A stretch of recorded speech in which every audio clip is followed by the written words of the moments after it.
સામાન્ય રીતે જ્યારે આપણું કોઈ હાડકું તૂટે છે ને ત્યારે એક્સરે મશીનની સ્ક્રીન પર સ્પષ્ટ દેખાઈ જાય છે. એટલે કે ફ્રેક્ચર બરાબર ક્યાં થયું છે તે તરત ખબર પડી જાય છે. હા, ત્યાં બધું જ એકદમ ચોક્કસ હોય છે. બરાબર.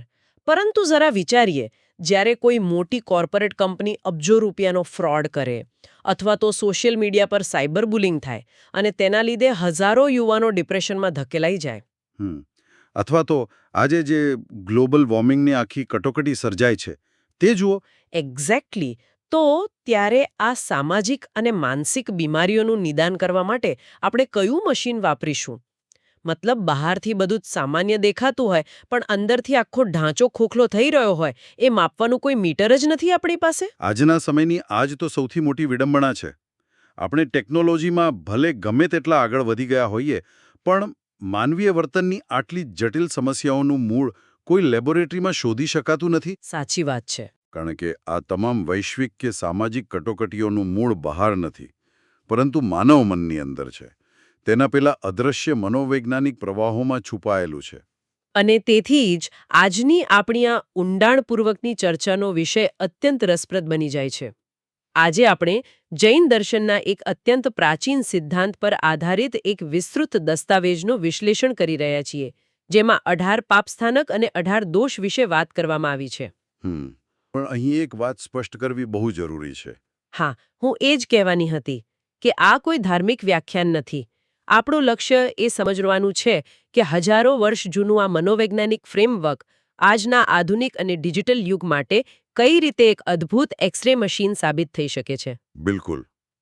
જો આપણે આને વિશાળ દૃષ્ટિકોણથી જોઈએ તો અહીં સૌથી પાયાની વાત એ સમજવાની છે કે આ દસ્તાવેજમાં પાપ શબ્દનો અર્થ કોઈ ઈશ્વરીય કોપ કે સજા નથી. રાઈટ. એટલે એવું નથી કે કોઈ આકાશમાં બેસીને તમારો ચોપડો લખી રહ્યો છે. એક્ઝેક્ટલી. આ એક સંપૂર્ણપણે વૈજ્ઞાનિક અને કાર્યકારણના સિદ્ધાંત પર આધારિત વ્યવસ્થા છે. પાપસ્થાનક એટલે એવા સ્થાનો અથવા સ્ત્રોત જ્યાંથી વ્યક્તિ પોતાની જ નકારાત્મક માનસિક વૃત્તિઓ દ્વારા અશુભ ઉર્જાનું સર્જન કરે છે. અચ્છા, જેને આપણે સામાન્ય ભાષામાં કર્મ કહીએ છીએ. હા, આ એવા માધ્યમો છે જે ધીમે ધીમે વ્યક્તિની ચેતનાને દૂષિત કરે છે. ચાલો આ બાબતને થોડી વધુ સ્પષ્ટ કરીએ. આપણે આ 18 સ્ત્રોતની સફર એવી રીતે શરૂ કરીએ જાણે આપણે કોઈ ડુંગળીના પડ ખોલી રહ્યા છીએ. સરસ ઉદાહરણ છે. સૌથી બહારનું પડ એટલે એવી ક્રિયાઓ જે સ્પષ્ટપણે નરી આંખે જોઈ શકાય છે. દસ્તાવેજમાં આવી 5 બાહ્ય ક્રિયાઓ વર્ણવી છે, જેમાં સૌથી પહેલી છે પ્રાણાતિપાત એટલે કે હિંસા. રાઈટ. હવે સામાન્ય રીતે કોઈને એવો વિચાર આવે કે મેં તો કોઈનું ખૂન કર્યું નથી, તો હું ક્યાં હિંસા કરું છું? આ જ ગેરસમજ આ દસ્તાવેજ દૂર કરે છે. જુઓ, પ્રાણાતિપાત એ માત્ર શસ્ત્ર ઉઠાવીને કોઈ શારીરિક હત્યા કરવા પૂરતું સીમિત નથી. આમાં હિંસાની વ્યાખ્યા અત્યંત સૂક્ષ્મ છે. એટલે કે મનથી પણ હિંસા થઈ શકે. બિલકુલ. મનથી કોઈનું અહિત વિચારવું કે કઠોર શબ્દોથી કોઈની લાગણીઓને દુભાવવી તે પણ એટલી જ મોટી હિંસા છે, કારણ કે તેમાં નકારાત્મક ઈરાદો સામેલ છે. ઓ વાહ! એટલું જ નહીં, જૈન દર્શન પૃથ્વી, જળ, અગ્નિ, વાયુ અને વનસ્પતિ જેવા એકેન્દ્રિય જીવોની બિનજરૂરી હિંસાનો પણ સખત વિરોધ કરે છે. અહીં ક્યાંક મને આજની આધુનિક ચળવળોનો પડઘો સંભળાય છે. આજે જ્યારે આપણે કોસ્મેટિક્સ માટે લેબોરેટરીમાં પ્રાણીઓ પર થતા ક્રૂર ટેસ્ટિંગની વાત કરીએ છીએ. બહુ જ ભયાનક હોય છે તે. હા, અથવા તો માંસ ઉદ્યોગ માટે ચાલતા ઇન્ડસ્ટ્રીયલ ફાર્મિંગની વાત કરીએ તો તે વૈશ્વિક સ્તરે આચરાતું મહાપાપ જ છે ને. આજે જે વીગનિઝમ અને એનિમલ રાઇટ્સ મૂવમેન્ટ વેગ પકડી રહી છે તે ખરેખર તો હજારો વર્ષો પહેલા અપાયેલા આ પ્રાણાતિપાતના સિદ્ધાંતની જ એક વૈશ્વિક જાગૃતિ છે. સાચી વાત છે. એ જ રીતે આ બાહ્ય પડમાં બીજી એક અત્યંત પ્રચલિત ક્રિયા છે મૃષાવાદ, એટલે કે અસત્ય બોલવું. જૂઠું બોલવું, રાઈટ? હા. પણ રસપ્રદ બાબત એ છે કે અસત્ય માત્ર કોઈ મોટા આર્થિક ફાયદા માટે જ બોલાય છે તેવું નથી. દસ્તાવેજ નોંધે છે કે લોકો ભયના કારણે, ક્રોધના આવેશમાં કે માત્ર મનોરંજન અને મજાક ખાતર પણ સત્યને મચડી નાખે છે. આજના ફેક ન્યૂઝ અને ડીપ ફેક વિડીયોના જમાનામાં આનાથી વધુ સચોટ ઉદાહરણ શું હોઈ શકે? બિલકુલ. મતલબ કોઈ એક ખોટી માહિતી સોશિયલ મીડિયા પર શેર કરવી, ભલે તે માત્ર લાઇક્સ મેળવવાની મજાક હોય, પણ તે સમાજમાં કેટલો મોટો ડર કે રમખાણ ઊભું કરી શકે છે તે આપણે જોયું જ છે. અને આની સાથે જ જોડાયેલી ત્રીજી બાહ્ય ક્રિયા છે અદત્તા દાન, એટલે કે ચોરી. અચ્છા. જે વસ્તુ આપણી નથી અને જે આપણને આપવામાં નથી આવી તેને મંજૂરી વગર લેવી. આ બાબત આજના ડિજિટલ યુગમાં એક નવું જ પરિમાણ પામી છે એવું મને લાગે છે. એ કઈ રીતે? જો જ્યારે મોટી ટેક કંપનીઓ યુઝર્સની જાણ બહાર તેમનો ડેટા એક્સ્ટ્રેક્ટ કરે છે, અથવા તો જ્યારે કોઈ વ્યક્તિ ઇન્ટરનેટ પરથી કોઈ અન્યના સંશોધન કે આર્ટિકલને પોતાના નામે પ્રકાશિત કરે છે. હા, પ્લેજિયારિઝમ. હા, પ્લેજિયરિઝમ. ત્યારે તે બૌદ્ધિક અને ડિજિટલ ચોરી જ છે. તેમાં ભલે કોઈ તિજોરી નથી તૂટતી, પણ નૈતિક પતન તો થાય છે ને. 100%. અને ત્યારબાદ આવે છે મૈથુન, જેનો વ્યાપક અર્થ થાય છે ઇન્દ્રિયજન્ય વિષયભોગોમાં આસક્તિ. હા, આજના સંદર્ભમાં જોઈએ તો ઇન્ટરનેટ પર અત્યંત સરળતાથી ઉપલબ્ધ ડિજિટલ પોર્ન કે અશ્લીલ કન્ટેન્ટ આનું જ એક વરુ સ્વરૂપ છે. હા, જે યુવાનોના મન પર અત્યંત ઘાતક અસર પાડી રહ્યું છે. બિલકુલ. તે મનની એકાગ્રતા સાવ છીનવી લે છે. પણ આ 5 બાહ્ય ક્રિયાઓમાં જે પાંચમો મુદ્દો છે ને, પરિગ્રહ, એ ખરેખર આંખ ઉઘાડનારો છે. પરિગ્રહ એટલે? પરિગ્રહ એટલે જરૂરિયાત કરતાં વધુ ભેગું કરવું અને તેમાં અત્યંત માલિકી ભાવ રાખવો.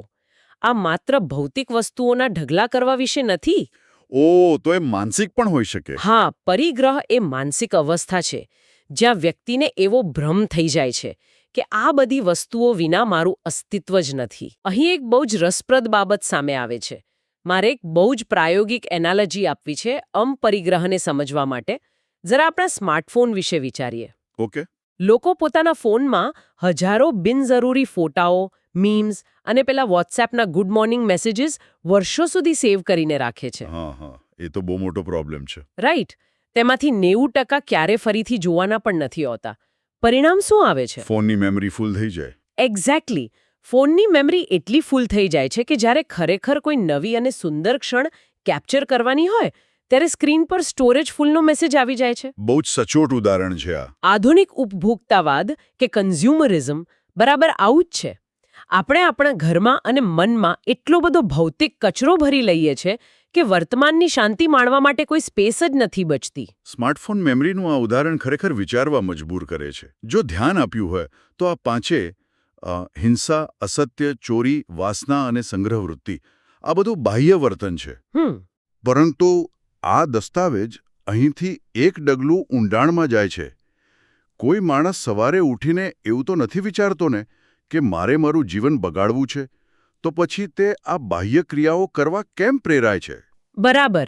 હું પણ એ જ વિચારતી હતી કે આ બધું નુકસાનકારક છે જાણવા છતાં આપણે રોકાઈ કેમ નથી શકતા? કારણ કે આ બાહ્ય ક્રિયાઓનું એન્જિન આપણી અંદર જ ચાલી રહ્યું છે. અને અહીંથી શરૂ થાય છે આંતરિક ભાવનાઓ અને સંઘર્ષોનું બીજું પડ. અચ્છા. 6 થી 9 પાપસ્થાનકો, જેને જૈન દર્શનમાં કશાય કહેવામાં આવ્યા છે. કશાય એટલે જે આત્માને કસે, તેને દુઃખ આપે. કયા છે આ 4 કશાયો?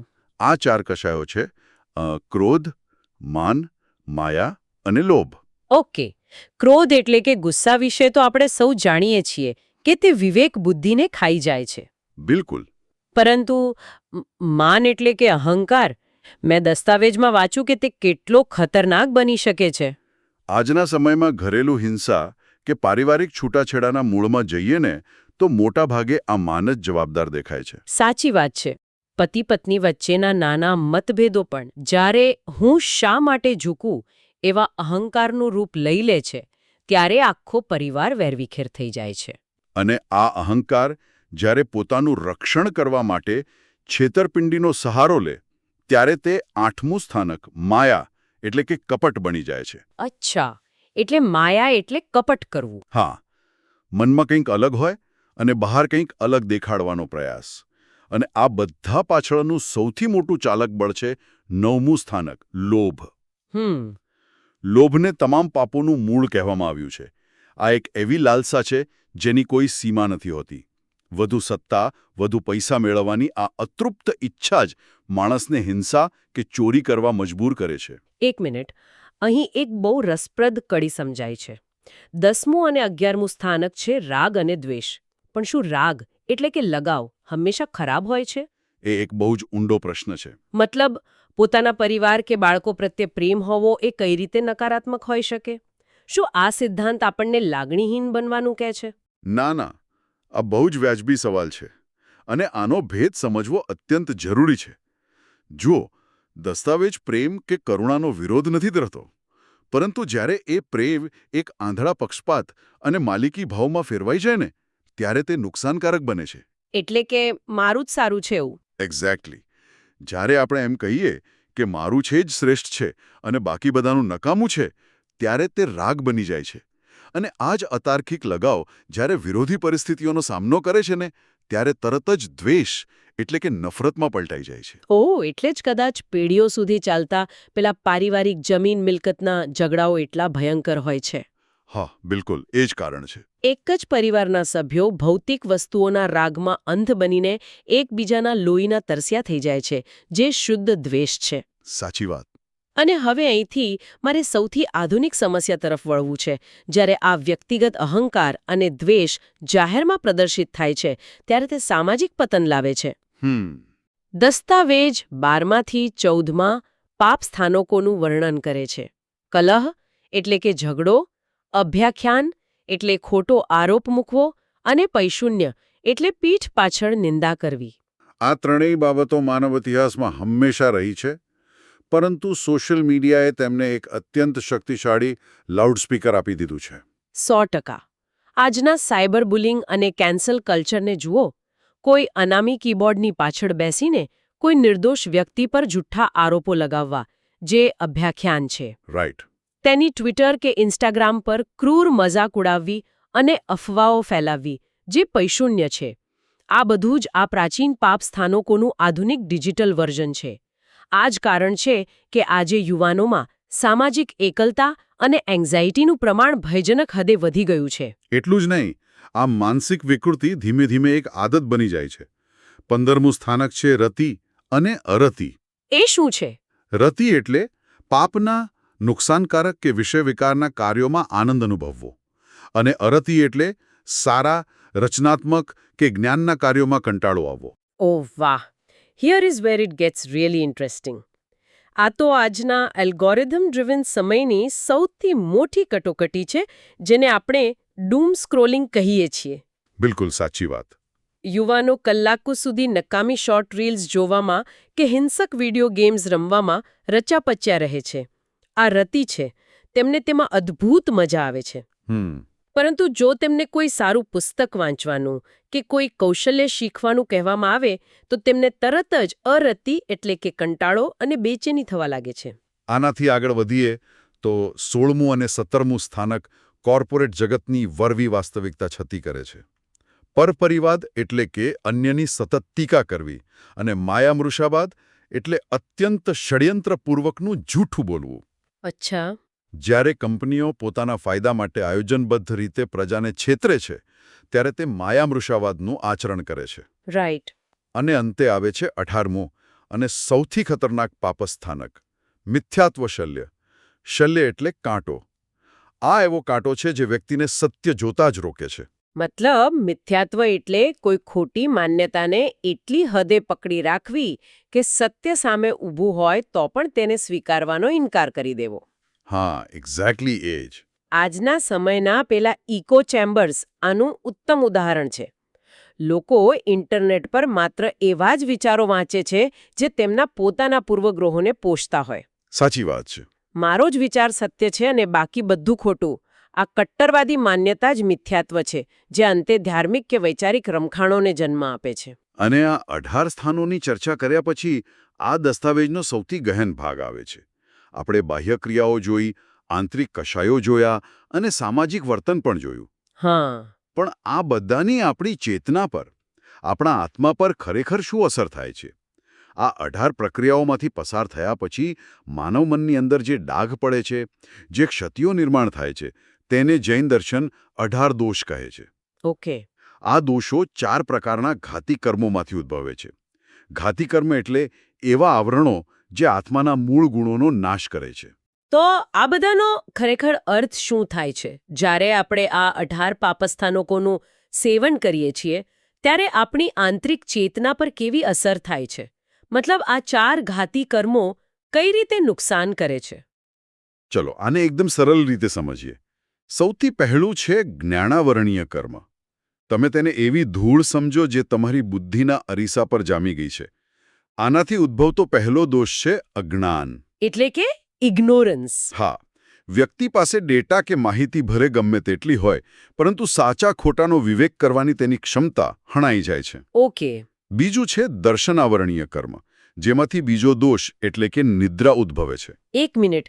નિદ્રા એટલે કે માત્ર આળસુ થઈને ઊંઘતા રહેવું? ના, આ શારીરિક ઊંઘની વાત નથી. આ આધ્યાત્મિક આળસ અને પ્રમાદ છે. અચ્છા. જાણે કે તમે આખું જીવન કોઈ ઓટો પાયલોટ મોડ પર જીવી રહ્યા છો, જ્યાં તમારી આસપાસ શું ખોટું થઈ રહ્યું છે તે પ્રત્યે તમે સંપૂર્ણપણે નિષ્ક્રિય અને અજાગૃત છો. હવે સમજાયું. ત્યારબાદ ત્રીજું અને મનોવિજ્ઞાનની દ્રષ્ટિએ સૌથી ખતરનાક કર્મ આવે છે, મોહનીય કર્મ. આ કર્મ 11 પ્રકારના દોષોને જન્મ આપે છે. મોહનીય કર્મને સમજવા માટે તમે તેને એક વર્ચ્યુઅલ રિયાલિટી એટલે કે VR હેડસેટ તરીકે કલ્પી શકો છો, જે તમે પહેર્યો છે પણ તમને ખબર નથી કે તમે તે પહેર્યો છે. ઓહ વાહ! આ રૂપક ખરેખર બધું સ્પષ્ટ કરી દે છે. એટલે કે આ હેડસેટ તમને વાસ્તવિકતા કંઈક અલગ જ દેખાડે છે અને તમે તે ભ્રમને જ સત્ય માની લો છો. ચોક્કસ. આ હેડસેટ એટલું પાવરફુલ છે કે તમે તમારા ક્રોધને પણ ન્યાય તરીકે જોવાનું શરૂ કરી દો છો. બાપ રે! આ મોહનીય કર્મોમાંથી જે 11 દોષો જન્મે છે, તેમાં આપણે આગળ ચર્ચા કરેલા 6 આંતરિક પાપસ્થાનકો તો છે જ: મિથ્યાત્વ, રાગ, દ્વેષ, રતિ, અરતિ અને કામ. પરંતુ આ ઉપરાંત 5 નવા અને અત્યંત ઘાતક માનસિક વિકારો પણ ઉમેરાય છે. આ 5 નવા દોષો કયા છે? તેમાં છે અવિરતિ એટલે કે સંયમનો સંપૂર્ણ અભાવ, પોતાની જાતને કોઈ પણ ખોટા કાર્યથી રોકી ન શકવાની વૃત્તિ. ઓકે. એટલે કે સતત હતાશા, ડિપ્રેશન અને નકારાત્મકતામાં ગરકાવ રહેવું. રાઈટ. ચોથો છે ભય એટલે ભવિષ્યનો અને અસલામતીનો સતત ડર. અને પાંચમો છે જુગુપ્સા એટલે અન્ય વ્યક્તિઓ કે વસ્તુઓ પ્રત્યે સતત નફરત કે સૂગ અનુભવવી. આ 5 દોષો સાંભળીને મને આજના આધુનિક મનોવિજ્ઞાનનો એક બહુ જાણીતો શબ્દ યાદ આવે છે, ફોમો, એટલે કે ફિયર ઓફ મિસિંગ આઉટ. હા, ફોમો તો આજકાલ બહુ સામાન્ય થઈ ગયું છે. બીજા લોકો સોશિયલ મીડિયા પર કેવી લાઈફસ્ટાઈલ જીવી રહ્યા છે અને હું ક્યાં પાછળ રહી ગઈ એનો સતત ભય. જો આપણે આ દોષોના લેન્સથી જોઈએ ને, તો આ ફોમો ખરેખર તો ભય, લોભ, શોક અને દ્વેષનું જ એક ભયંકર મિશ્રણ છે. તમારું આ વિશ્લેષણ અત્યંત ધારદાર છે. અને હવે ચોથા ઘાતી કર્મ પર આવીએ, જેનું નામ છે અંતરાય કર્મ. અચ્છા. અંતરાય એટલે વિઘ્ન કે અડચણ. આ કર્મ વ્યક્તિના જીવનમાં 5 પ્રકારના દોષો અથવા વિઘ્નો ઊભા કરે છે. દાનાંતરાય એટલે કે આપવાની ઈચ્છા કે ક્ષમતા હોવા છતાં દાન ન આપી શકું. લાભાંતરાય એટલે કે યોગ્ય અને પૂરો પ્રયત્ન કરવા છતાં યોગ્ય લાભ ન મળવો. ભોગાંતરાય અને ઉપભોગાંતરાય એટલે વસ્તુઓ ઉપલબ્ધ હોવા છતાં તેનો ઉપયોગ ન કરી શકવો.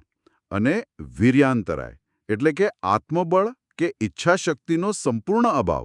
આ અંતરાય કર્મને સમજવા માટે પણ હું એક બહુ જ પ્રચલિત દૃષ્ટાંત આપવા માંગુ છું. હા, ચોક્કસ. કલ્પના કરો કે તમારા ઘરમાં હાઈ સ્પીડ ફાઇબર ઇન્ટરનેટનું મોંઘું કનેક્શન છે, બેન્ડવિડ્થ પણ પૂરી છે, પણ તમારું વાઈફાઈ રાઉટર જ બગડી ગયું છે. હા, આવું થાય ત્યારે બહુ જ ચીડ ચડે. રાઈટ. હવે સગવડ હોવા છતાં, ડેટા હોવા છતાં આપણે તેનો કોઈ જ ઉપયોગ કરી શકતા નથી. જીવનમાં બધી જ ભૌતિક સુખ સુવિધાઓ હોવા છતાં જ્યારે કોઈ વ્યક્તિ માનસિક રીતે તેનો આનંદ માણી ન શકે, ત્યારે તે આ ઉપભોગાંતરાય દોષ જ ભોગવી રહ્યો છે એમ કહી શકાય. આ અદ્ભુત એનાલોજી છે. અને આ 18 દોષોને દૂર કરવા એ જ ખરા અર્થમાં માનવ જીવનનું લક્ષ્ય હોવું જોઈએ.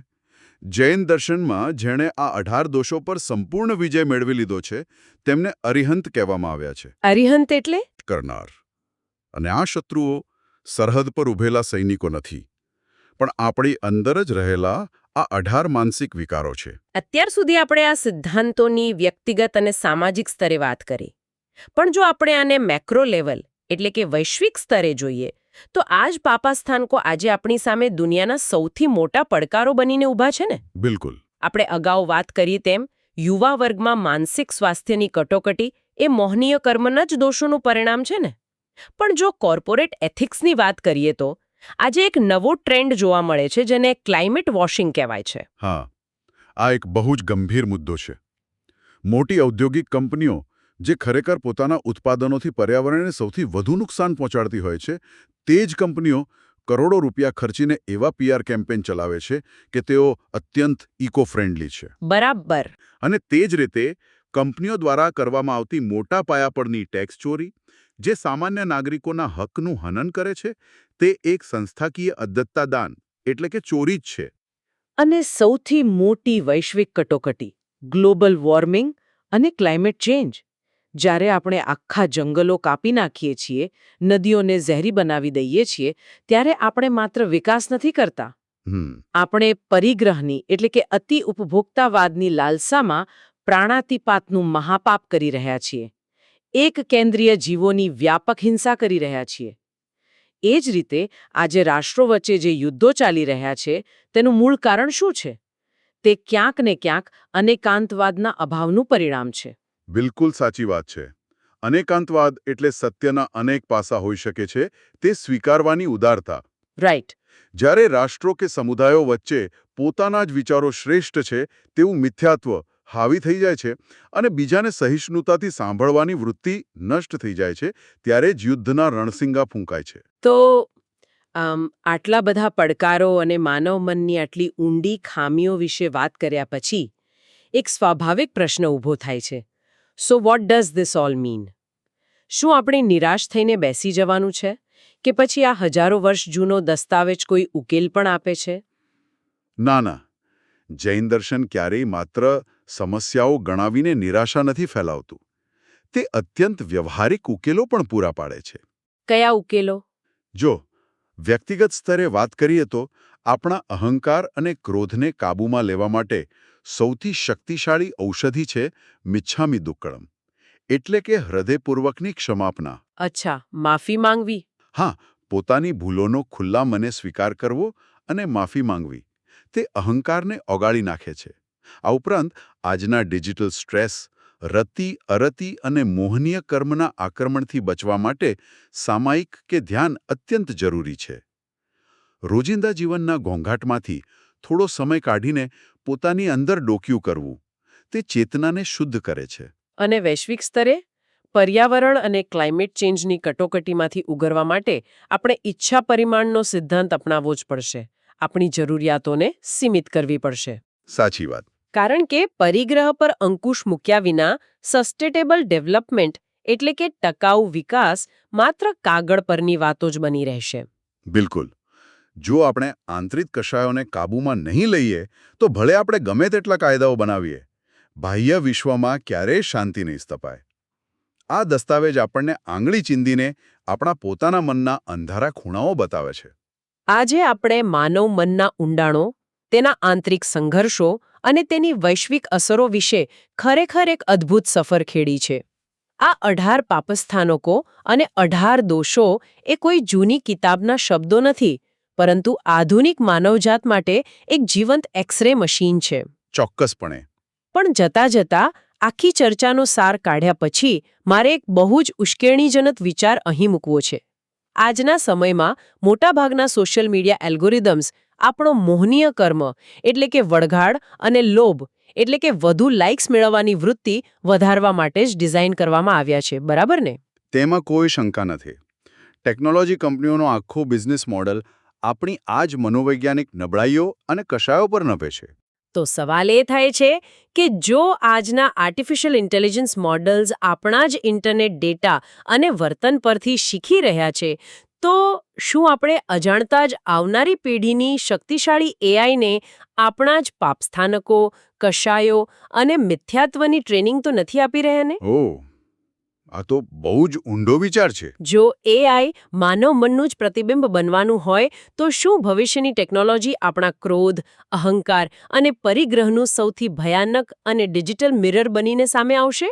આ એક એવો પ્રશ્ન છે જેના પર આપણે સૌએ ગંભીરતાથી વિચાર કરવાની જરૂર છે. ખરેખર. આ ઊંડાણપૂર્વકની ચર્ચામાં આજે અમારી સાથે જોડાવા બદલ આપ સૌનો ખૂબ ખૂબ આભાર. આવજો.